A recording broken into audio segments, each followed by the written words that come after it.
સુરત જિલ્લાના ઓલપાડ તાલુકાના તળાદ ગામે આવેલ અક્ષય રિસોર્ટમાં ગત 23 માર્ચના રોજ બનેલી એક હૃદયદ્રાવક ઘટનાના લાઈવ સીસીટીવી ફૂટેજ સામે આવ્યા છે।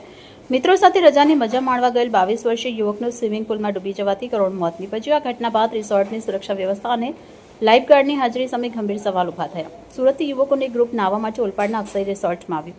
બપોરના સુમારે 22 વર્ષીય પુરુષોત્તમ ચૌધરી નામનો યુવક તેના મિત્ર સાથે સ્વિમિંગ પુલમાં નાહવા પડ્યો। મજાક મસ્તી દરમિયાન પુરુષોત્તમ અચાનક ઊંડા પાણીમાં ગરકાવ થઈ ગયો। સીસીટીવીમાં જોઈ શકાય છે કે યુવક પાણીમાં સંઘર્ષ કરી રહ્યો હતો, પરંતુ કોઈનું ધ્યાન ન જતા તે પૂળના તળિયે બેસી ગયો। જ્યારે મિત્રોનું ધ્યાન ગયું ત્યારે તેને બહાર કાઢી તાત્કાલિક સારવાર અર્થે હોસ્પિટલ ખસેડવામાં આવ્યો, પરંતુ ફરજ પરના તબીબે તેને મૃત જાહેર કર્યો।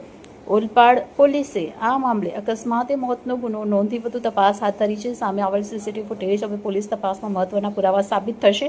ઉનાળાની શરૂઆતમાં જ બનેલા ઘટનાએ સ્વિમિંગ પુલ સંચાલકો માટે લાલબત્તી સમાન કિસ્સો પૂરો પાડ્યો છે। રિપોર્ટર ચેતન તરી, બુલેટ 26 ગુજરાત ન્યૂઝ, સુરત।